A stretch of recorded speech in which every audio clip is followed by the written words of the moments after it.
sobre o pacto das obras. Vocês lembram o que era o pacto das obras? O que era a palavra pacto? Aliança, muito bem. Hoje falaremos sobre o pacto da redenção. E aí, para a gente começar a discutir sobre esse assunto, eu lanço uma pergunta. A obra de Cristo foi uma resposta de Deus ao pecado que surgiu na história ou fazia parte de um propósito eterno de Deus? O que vocês acham? Fazia parte de um propósito. E acho que deu. Passa para mim, né, por favor, que tá. Aquela outra ponteira do pastor, será que dá para a gente colocar? Tentar trocar.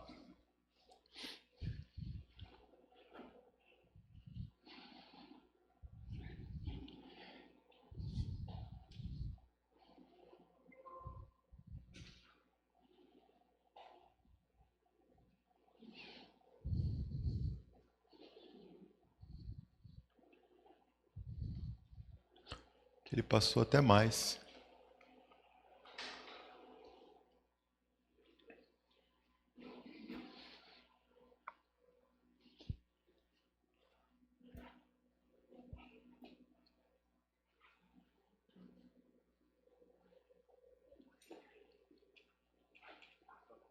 Não? Mas a gente vai passando então por aí. Só que eu acho que ele passou mais, que esse é o nosso segundo slide, né? Passou mais do que o normal. Volta um pouquinho. Vê se vai passando.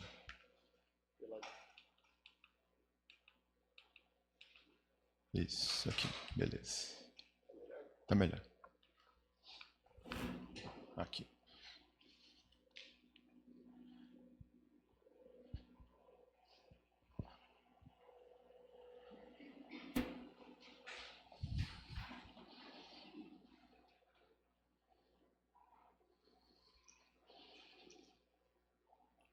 Então, olha só.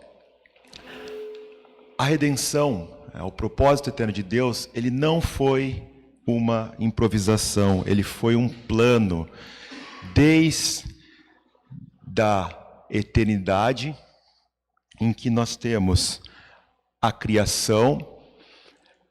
Depois, como a gente discutiu na última aula, sobre Adão e a queda de Adão, a redenção em Cristo. Então a cruz, ela não foi um plano B para Deus, ela foi, pelo contrário, foi o plano A.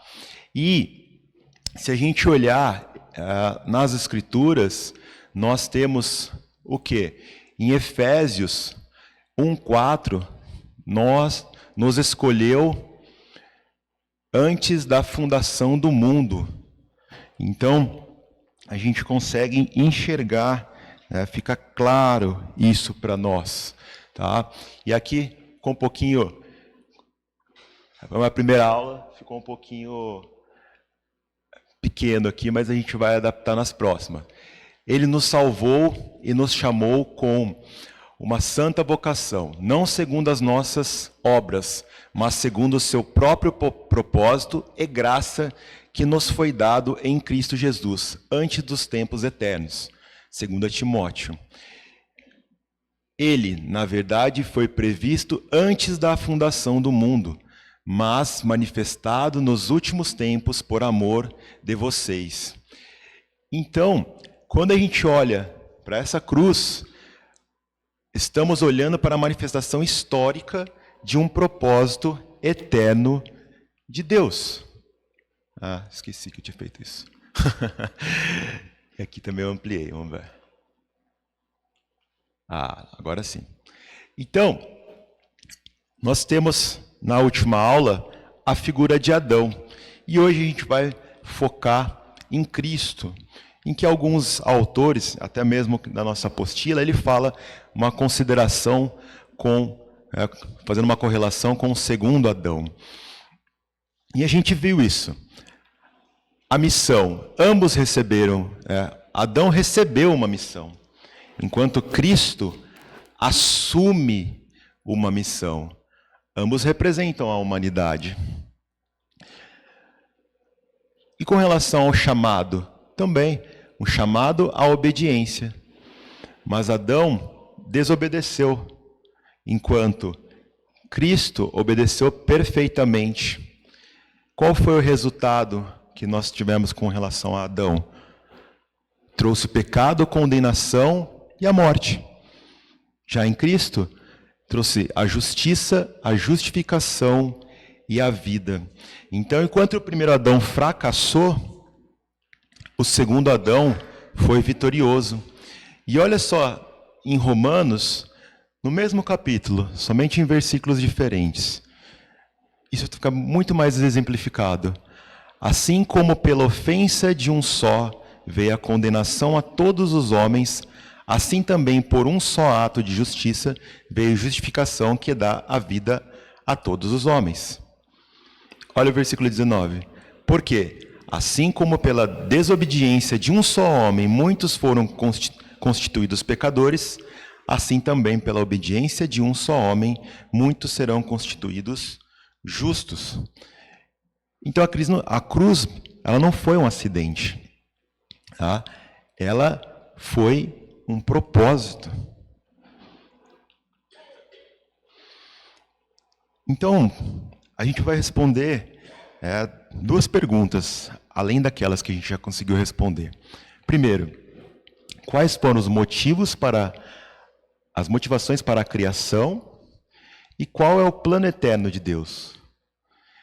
Conseguindo correlacionar e entender esses dois tópicos, nós conseguimos entender o propósito eterno de Deus.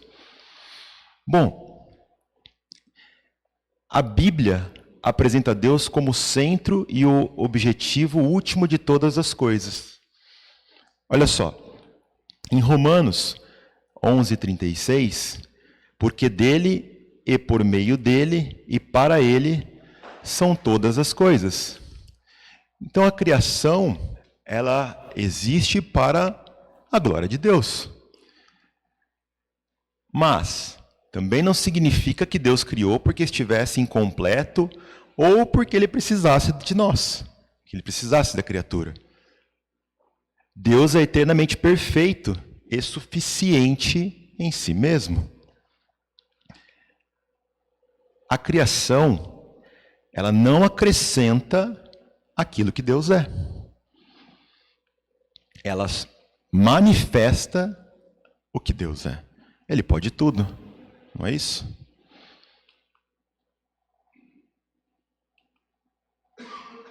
Olha só, Salmo 19 afirma: os céus proclamam a glória de Deus. A criação funciona como um grande palco no qual os atributos e a glória de Deus são manifestados. E quando a gente analisa a Bíblia, a gente consegue fazer a seguinte correlação. Deus não apenas cria, mas ele conduz a história para um propósito definido. E o centro dessa história é Cristo. Então, olha só. Deus cria, ele manifesta a sua glória, ele conduz a história e essa história é conduzida para a redenção em Cristo. Há muito pouco tempo, uma mulher muito sábia, que é minha esposa, ela falou assim para mim, né, uma das conversas que a gente tinha, eu falava para ela assim, eu não mereço ir para o céu. Eu tenho tanto, eu sou tão imperfeito, tenho tanto defeito, e você acha que Jesus vai me aceitar, Deus vai me aceitar? E eu lembro que ela virou para mim e ela falou assim, você já está aceito, só precisa aceitar Ele em seu coração. Esse é o caminho. E isso, se a gente for correlacionar essa história para o que eu estou falando para vocês, é exatamente isso que Deus está falando. Não só para mim, mas para todos nós. Então Deus tem um propósito. Existe um plano eterno para nós. E aonde está? Em Cristo fomos também feitos herança, tendo sido predestinados segundo o propósito daquele que fez todas as coisas conforme o conselho da sua vontade. Efésios 1:11. Então há um Deus. Ele criou todas as coisas, Ele conhece tudo, Ele determina as coisas segundo a sua vontade. Isso, às vezes, é muito difícil da gente entender, não é? Porque a gente é o quê? Ansioso, né? Somos ansiosos, somos imperfeitos, e a gente não tem calma, né? Eu vejo pela geração nova, né? Nossos filhos, os netos, eles querem tudo para ontem. Pode falar, irmão.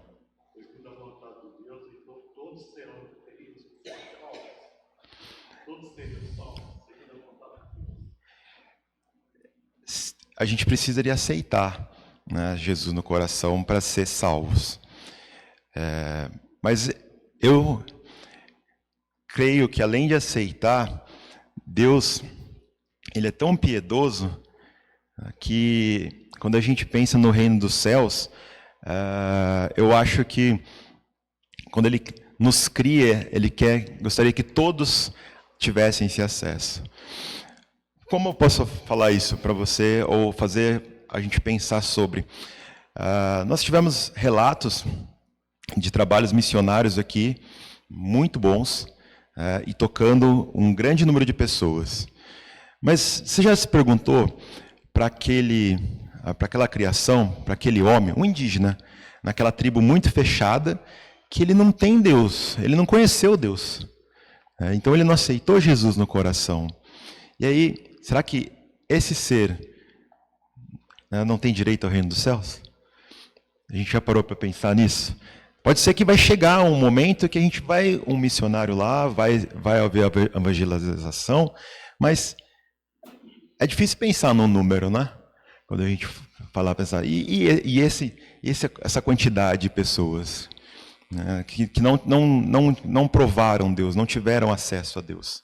Será que eles não terão realmente o acesso ao reino dos céus? Da mesma forma que nós vimos essas guerras que matam muitas pessoas, e a gente pensa assim, poxa, essas pessoas foram todas para o inferno, mas a gente tem que orar segundo Deus, eles possam ter tido a oportunidade de ter recebido a palavra de Deus. Sim. Então, da mesma forma que você está dizendo, será que esses indígenas que morreram sem ter conhecimento da palavra, eles não terão salvação? Eu creio que sim, que a própria natureza mostra a grandeza de Deus e que existe um Criador. Sim. Então, a gente às vezes fica pensando assim, poxa, morreu, foi salvo, só Deus sabe, mas se a palavra chegou, ele teve a oportunidade de ser salvo. Né? Aí vai depender da vontade dele de aceitar ou não. Sim. E a nossa fé. Quando, nos nossos momentos de oração, nós oramos por todos. A gente até para que, de alguma forma, chegue nessas pessoas. Certo? A fé é que eu não ouvi, eu ouvi a palavra de Deus. Né? Então eu acho que a fé está ligada à palavra. Você ouve, você ouve a palavra, e assim você tem fé. E a fé é Exatamente. Já escolheu, né? Já escolheu antes da fundação do mundo, já nos escolheu? Ele não escolhe a todos. E aí que tá, será? Eu creio, porque ele já me escolheu. É por isso que eu creio. Sim. Mas, exatamente. Mas lembra quando ele fala, mas direi uma palavra e serei salvo? Pode ser que isso mude. É polêmica. Olha só, pessoal. E o plano de Deus, ele está escrito. Ele está escrito na Bíblia. Olha só, em Gênesis 1:2, Deus cria todas as coisas boas. Em Gênesis nós temos a queda, o ser humano peca e a criação é afetada. No mesmo livro, a promessa, Deus promete um redentor que esmagará a cabeça da serpente. No livro de Êxodos, Deus escolhe um povo e faz alianças. Olha a palavra aliança aparecendo. Pacto. Deus anuncia por meio dos profetas o Redentor que viria. Em João, o Verbo se faz carne e habita entre nós. Jesus Cristo. Em Mateus, Jesus morre por nossos pecados cumprindo as Escrituras. Em Mateus, Jesus ressuscita ao terceiro dia vencendo o pecado e a morte. Em Atos, Jesus é exaltado e reina à direita do Pai. O Espírito Santo forma o povo de Deus para cumprir sua missão. E o nosso último livro, em Apocalipse, Deus restaurará todas as coisas, então a nova criação, sem dor nem morte. Então a história, a Bíblia, está contando para nós isso, está mostrando para nós isso. E aí a gente tem o quê? Que no centro da história está Jesus Cristo. Ele é o Senhor de toda a história. Ele é o Cordeiro de Deus. É o Salvador do mundo. E a ressurreição, ou seja, a figura da cruz, é o sacrifício que redime, o poder que transforma, a vitória que salva. Então, resumindo, tudo é para a glória de Deus, desde a eternidade até a eternidade. Deus realiza o seu propósito de redenção em Cristo para o louvor de sua graça e da sua glória. Desde ele todo domínio e glória e reino para que todos os povos, nações e línguas o servissem. O seu domínio é domínio eterno, que não passará, e o seu reino, um que não será destruído. Então, só para explicar desde a eternidade até a eternidade, né? Então, desde o tempo antes da criação até a promessa, que é a eternidade. E no nosso livro, né, do John Knox, nós temos o mite. Eu estava com uma dificuldade de guardar essa palavra, até falei para ele, nossa, mite, eu vou falar que é mito, mas não tem nada a ver. Mito quer dizer centro. É uma palavra alemã que significa centro. Então, na teologia bíblica, que é a base para a nossa apostila, alguns estudiosos procuram identificar um tema central, ou um conjunto de temas que está, né, na Bíblia. E aí, né, esse mito, esse centro, ele está relacionado com o quê?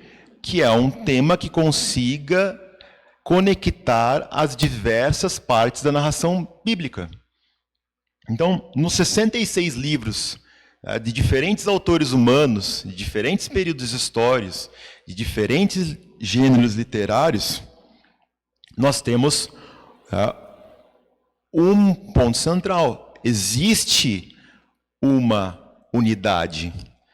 E essa unidade, esse fio que conecta todos os livros, é o pacto. Então, olha a importância dessa sequência de aulas que nós estamos vendo. Vimos o pacto das obras, estamos vendo hoje o pacto da redenção, e no próximo domingo nós veremos o pacto da graça. Então, desde a tradição reformada, o pacto ocupa um papel extremamente importante como elemento estruturador da narrativa bíblica. Deus, ele estabelece relações com o seu povo e através dessas alianças a história da redenção avança. Então, novamente, olha só, onde a gente vê a sequência? De novo, na criação, criou todas as coisas. Ele criou um ser humano, à sua imagem, e coloca em aliança de obediência. Qual era a única coisa que Adão não podia fazer? Comer o fruto. Então, olha a relação. Noé.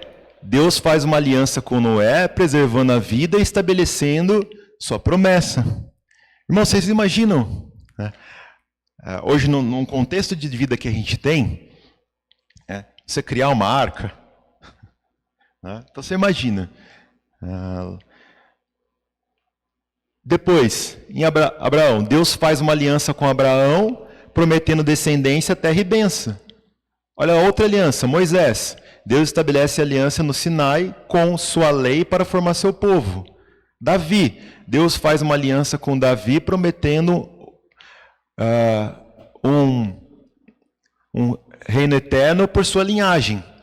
Outra aliança, Jesus, o Filho, cumpre todas as promessas e estabelece a nova aliança com seu sangue. E essa nova aliança, Deus escreve sua lei em nosso coração pelo Espírito Santo. Cada etapa contribui para o desenvolvimento da nossa promessa redentora. Está lá, não estou inventando não, é só ler a Bíblia. Está escrito lá. O pacto, ele não é um assunto periférico, ele não é um assunto superficial.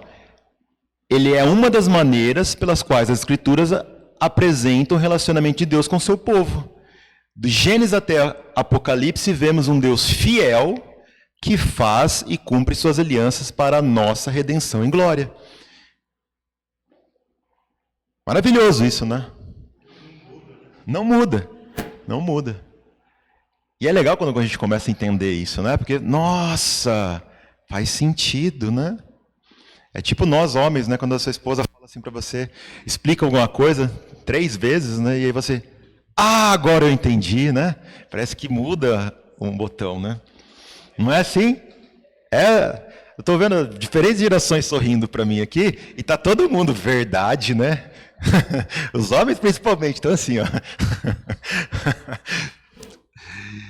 Então o centro da Bíblia é Deus fazendo pactos, cumprindo a sua promessa e realizando um plano em Cristo para o bem do seu povo e para a sua glória.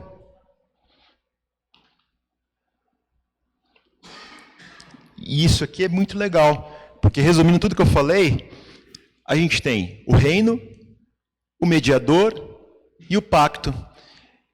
E eu talvez não consiga pronunciar esse autor, Gerard van Groningen, que é o que trabalha no nosso material.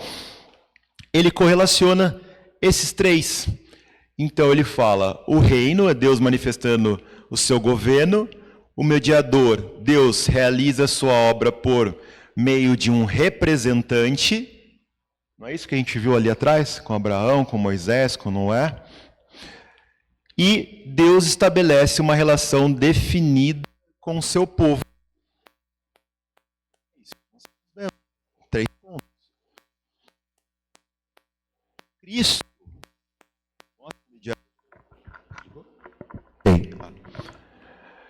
Cristo é o rei. Ele reina com autoridade e governa com justiça e graça. O mesmo Cristo, ele é nosso mediador. Ele realiza a obra de reconciliações entre Deus e os homens.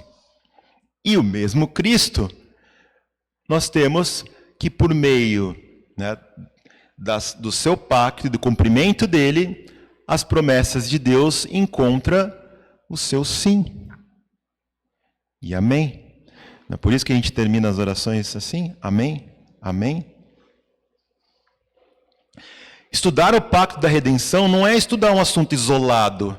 Estou mostrando, é estudar uma peça importante da própria estrutura da história da salvação. Tudo está relacionado. E aqui, a gente vê um acordo entre o Pai e o Filho, que é o coração da nossa discussão. A Bíblia, ela não utiliza pacto da redenção. Eu lembrei do Marcão a semana passada, porque ele ficava estudando, né? Ele sempre comentava, e via isso daqui, e isso acontecia comigo. Eu preparava a aula, aí eu falava assim, nossa, eu preciso colocar isso aqui. Aí volta. Isso aqui eu preciso colocar. Isso aqui eu preciso falar. E tá aqui, ó.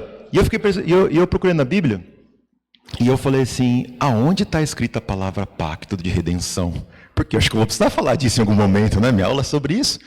E eu não encontrei. Mas eu falei assim, então deve estar subjetivo, deve estar escrito com outra forma. Então, a gente encontrou, antes da fundação do mundo, o Pai e o Filho fizeram um pacto da redenção. Eu acredito que isso devia existir. Assim como acontece com termos teológicos, como trindade, a expressão é uma formulação usada pela igreja para organizar e sintetizar aquilo que as escrituras ensinam. O fato da palavra não aparecer na Bíblia não significa que a doutrina seja necessariamente antibíblica. A pergunta com relação ao pacto é o seguinte: o conceito é uma conclusão legítima a partir de um conjunto. Então, os teólogos reformados, eles correlacionam e procuram demonstrar o quê? As escrituras revelam um acordo eterno.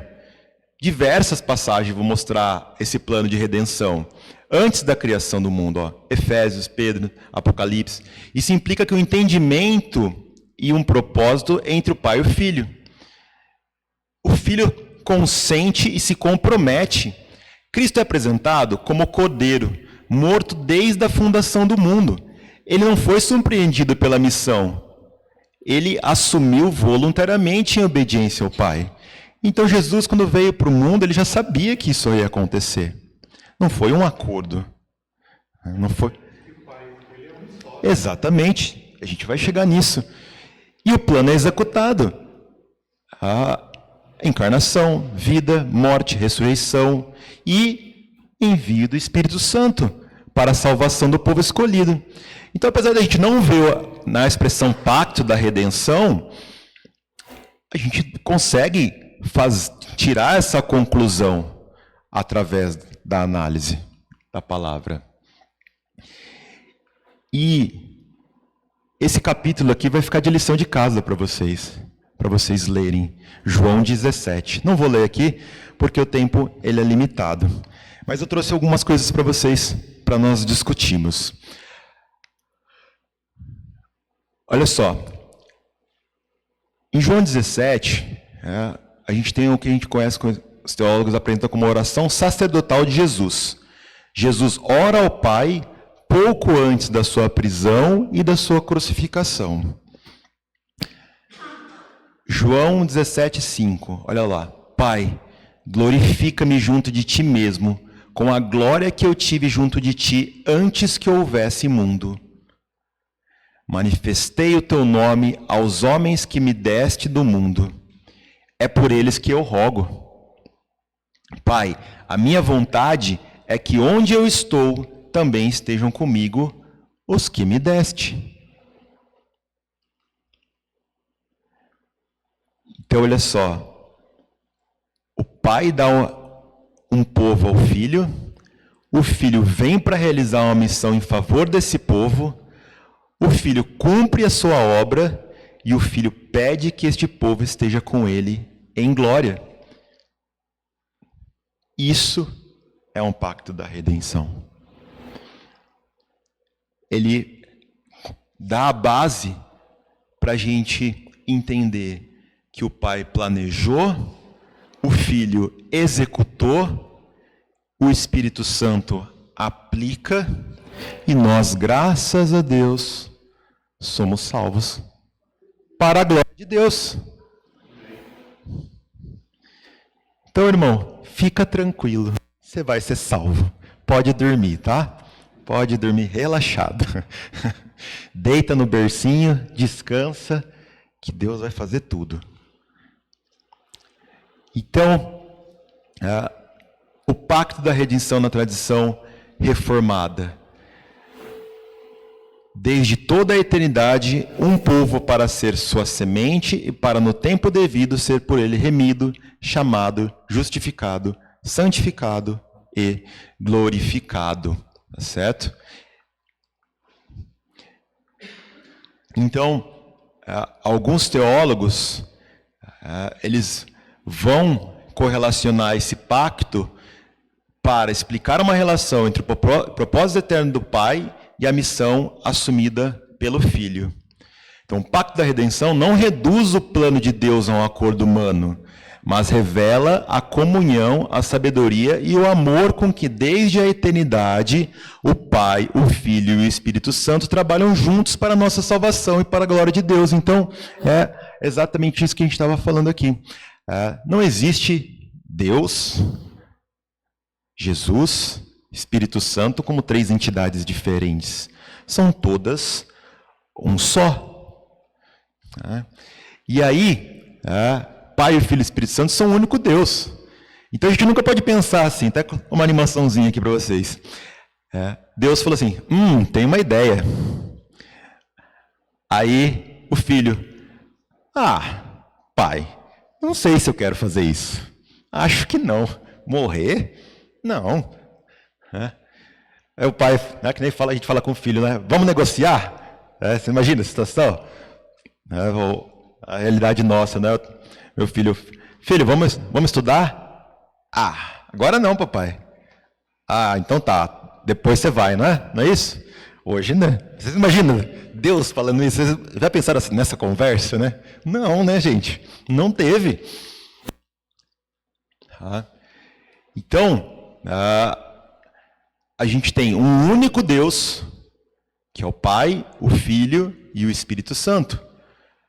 Todos são uma natureza divina, manifestam a sua vontade de forma perfeita, com um propósito eterno, a glória de Deus, a salvação do seu povo em Cristo. O pacto da redenção, ele não divide Deus. Ele revela como Deus age, o Deus triuno, três entidades, em perfeita harmonia para realizar o plano eterno da redenção em Cristo. Então não devemos confundir.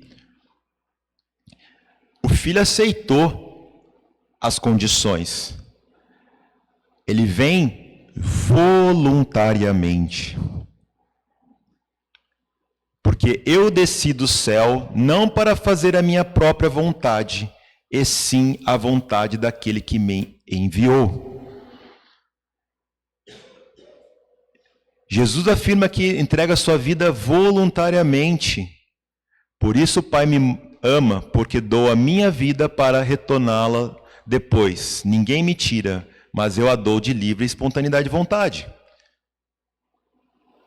Cristo Jesus, sendo em forma de Deus, não considerou que o ser igual a Deus era algo que se apegar.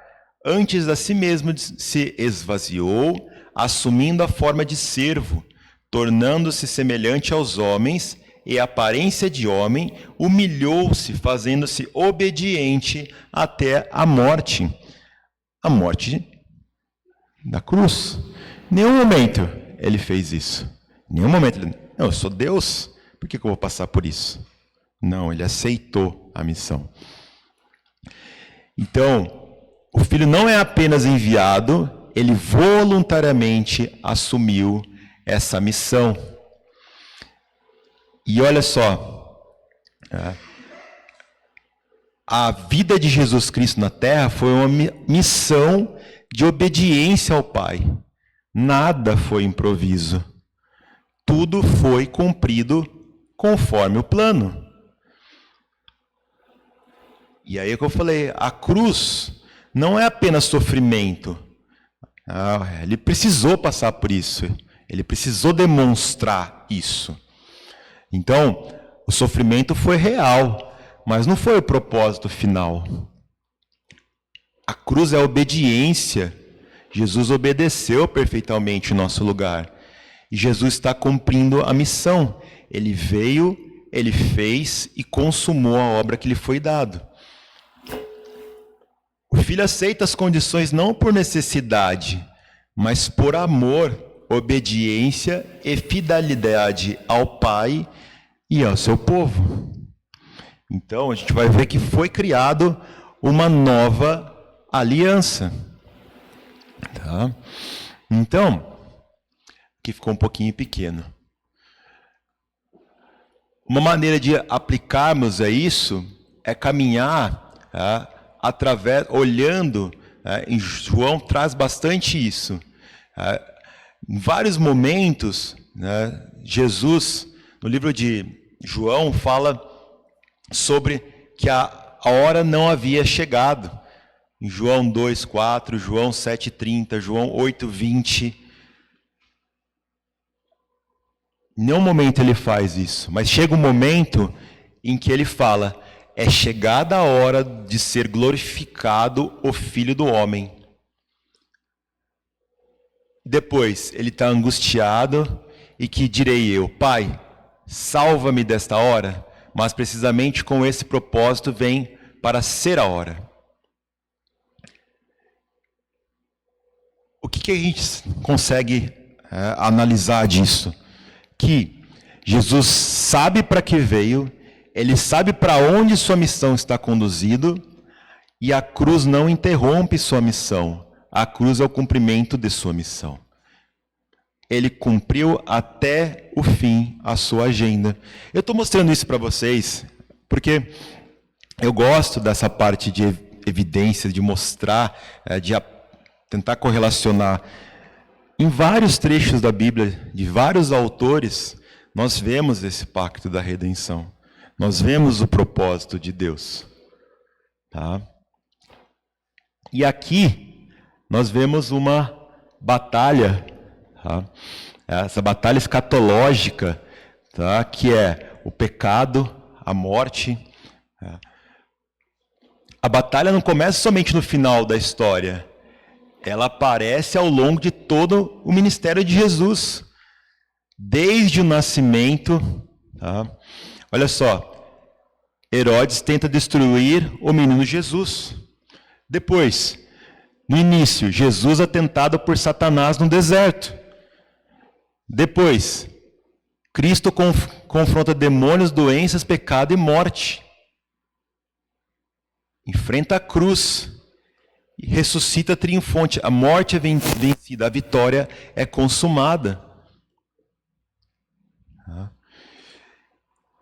E a Bíblia demonstra o quê? Que a vitória de Cristo não apareceu por força militar. Ela não apareceu por imposição da sua soberania, mas sim por meio da obediência e do sacrifício. Olha só, em Colossenses: despojando os principados e os potestados, fê-los publicamente um espetáculo triunfante sobre eles na cruz. A cruz é o lugar em que Cristo triunfa sobre os poderes do mal. Em Hebreus, visto que... Opa! Beleza. Isso. Agora sim. Sobe um pouquinho, Renan, por favor. Vou pegar essa parte aqui, ó. Isso. Olha lá. Em Hebreus, visto que por meio da morte ele destruiu aquele que tinha o poder da morte, isso é, a serpente. Por meio da morte, Cristo venceu o diabo e o poder da morte. A tentação. Pode descer, Renan. Pode diminuir, que acho que agora vai dar para ver. Então a cruz. Volta, só diminuir um pouquinho, que acho que pegar aqui. Isso. Aqui, ó. Suportou a dor, a rejeição e a hostilidade até o fim. O sacrifício, ofereceu como sacrifício perfeito e aceitável ao Pai. E aqui foi uma descoberta para mim. Como que no Antigo Testamento os homens falavam com Deus? Aparece várias e várias vezes a figura do quê? Do sacrifício, não é? Do cordeiro, dos animaizinhos, não era isso? Ofereceu-se um cordeiro como sacrifício. no Novo Testamento, isso acabou. Por que acabou? Exatamente.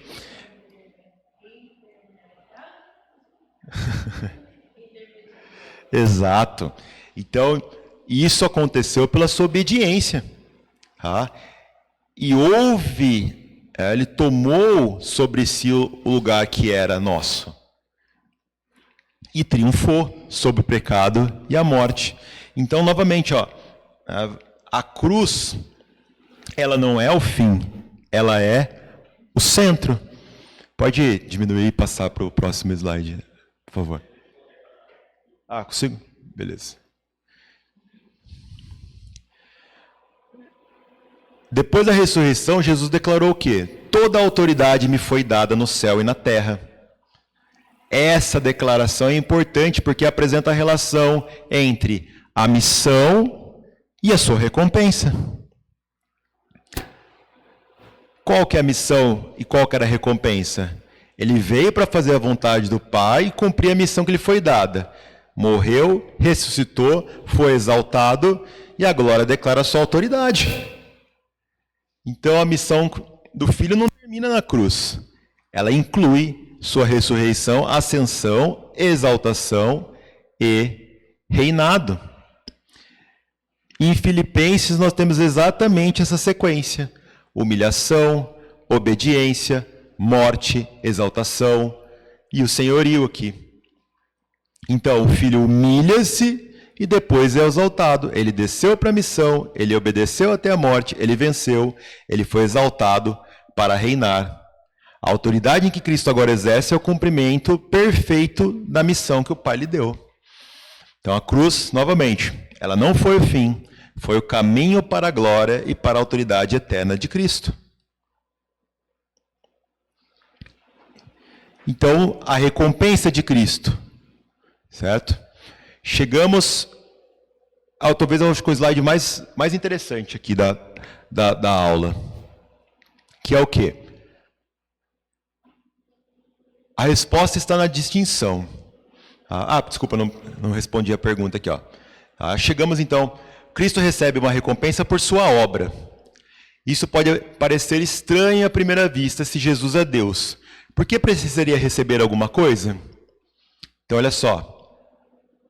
O Filho eternamente possui toda a glória na obra e na dignidade divina. Ele tem uma missão mediadora encarnada. Como mediador encarnado, ele recebe uma recompensa relacionada à sua obra que realizou. A Escritura ensina: Jesus suportou a cruz em troca da alegria que lhe estava proposta. Depois de sua humilhação, Cristo foi altamente exaltado. Oi? Aumenta um pouquinho, né, para a gente conseguir enxergar aqui. Os próximos eu vou deixar maior aqui, não deu para testar a aula antes, então ficou um pouquinho difícil. Desce um pouquinho. Isso, obrigado. Então, olha lá. Cristo, sendo em forma de Deus, não considerou roubo ser igual a Deus, mas a si mesmo se esvaziou, assumindo a forma de um servo. Eu saí de um lugar que eu era Deus e desci para ser homem, desci para ser servo. Às vezes é difícil para nós humanos, né? Tem o nosso ego relacionado, mas para Deus não. Ele obedeceu, ele morreu, vai um pouquinho para frente, para o lado aqui. Houve a exaltação, e o senhorio, para que o nome de Jesus se dobre todo o joelho nos céus, na terra e debaixo da terra, e toda língua confesse que Jesus Cristo é o Senhor, para a glória de Deus.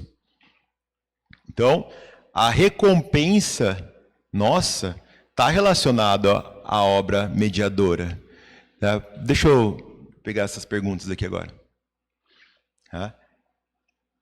Então, quando a gente fala assim, o que significa que Cristo o que significa dizer que Cristo recebeu uma recompensa? De que forma essa verdade fortalece a nossa fé e gratidão?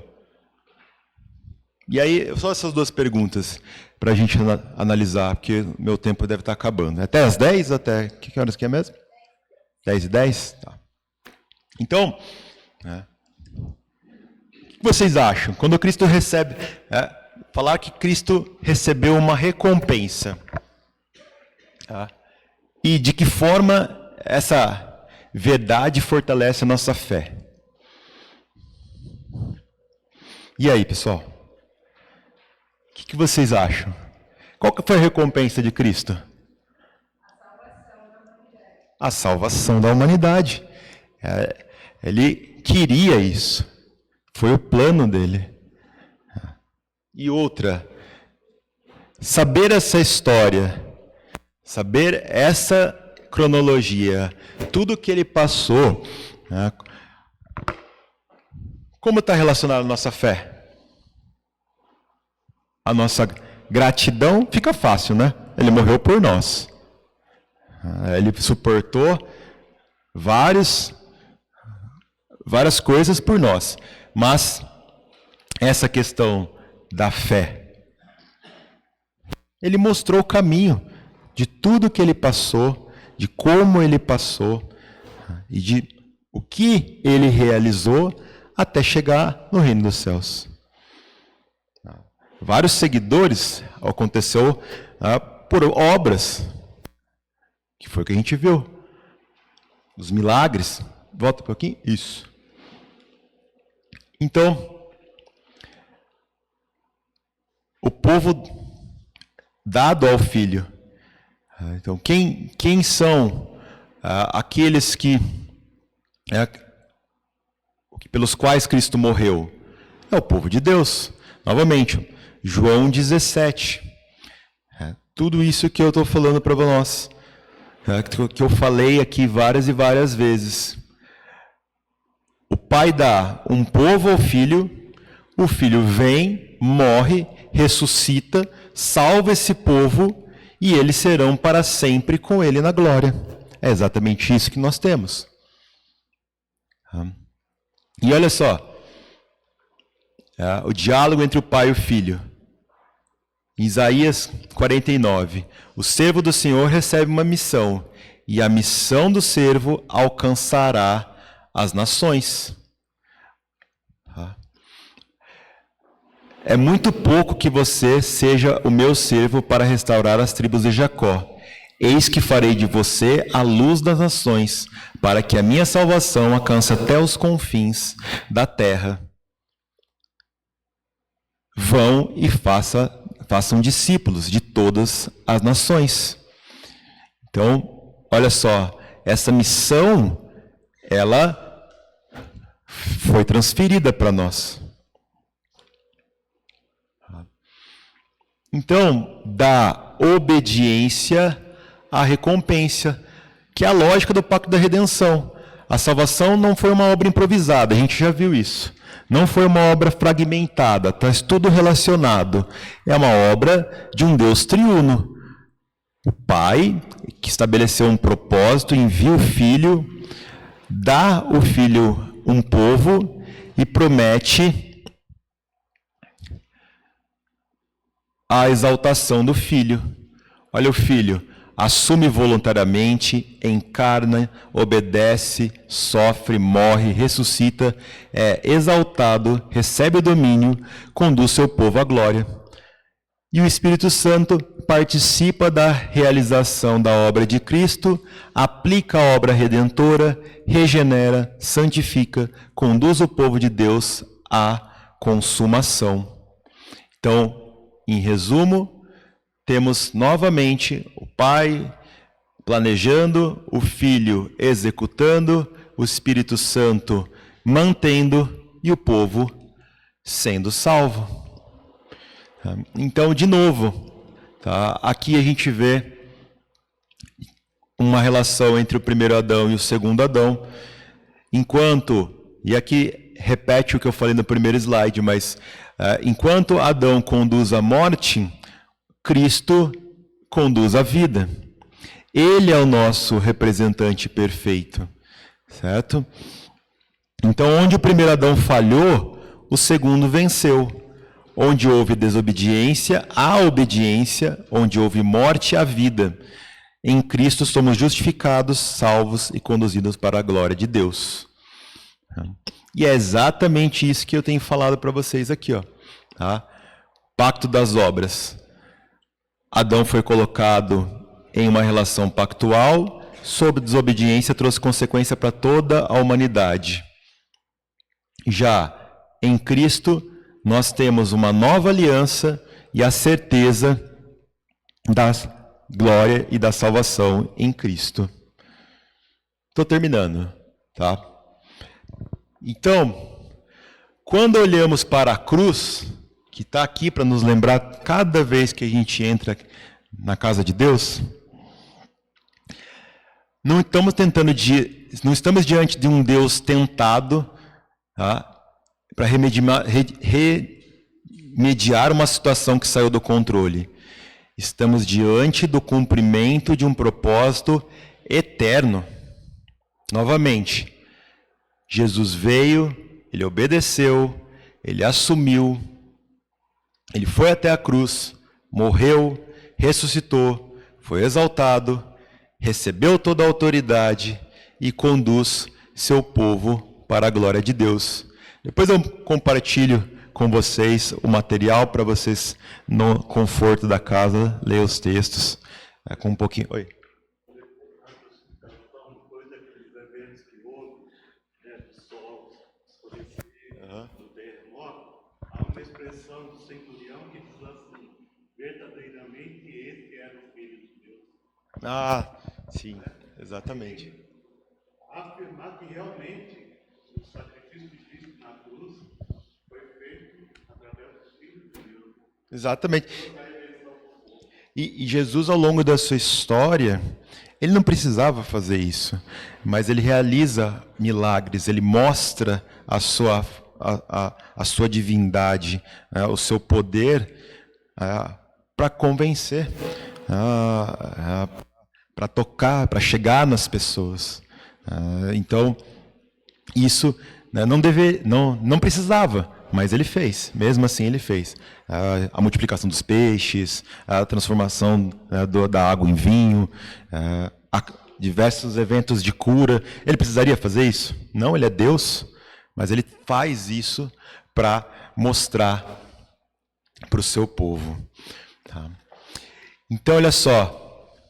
A gente vê uma não fundamentação de um pacto, em que, no primeiro momento, Adão falhou, nem na nossa própria capacidade de obedecer perfeitamente, que é limitada. Então, aqui, essa falha é o que persiste em nós até hoje. Nós somos falhos. E a Bíblia mostra porque da onde vem a nossa falha. Da nossa humanidade.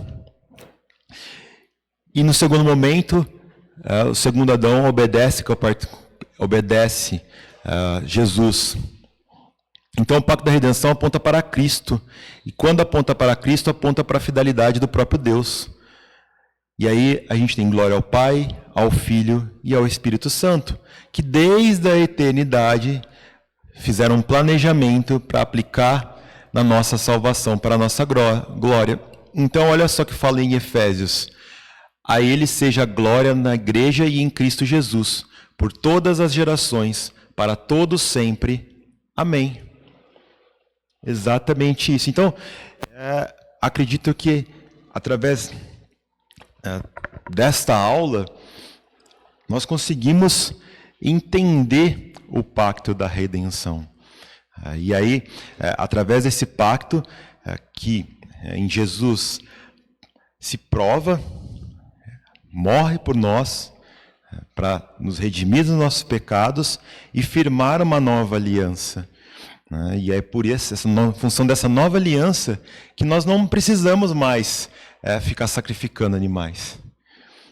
E é por isso que, quando em nossas orações, nós sempre utilizamos o quê? A expressão, em nome de Jesus. Amém. É o nosso mediador. É através dele que nós temos a certeza que somos a herança de Deus, somos o povo de Deus. e graças a Deus teremos a salvação. Estaremos em um momento num lugar muito melhor. Lógico que né, ninguém quer morrer, né? Porque somos muito abençoados na vida terrena. Mas temos a certeza que descansaremos num lugar muito, muito melhor. Amém? Exatamente. Exatamente.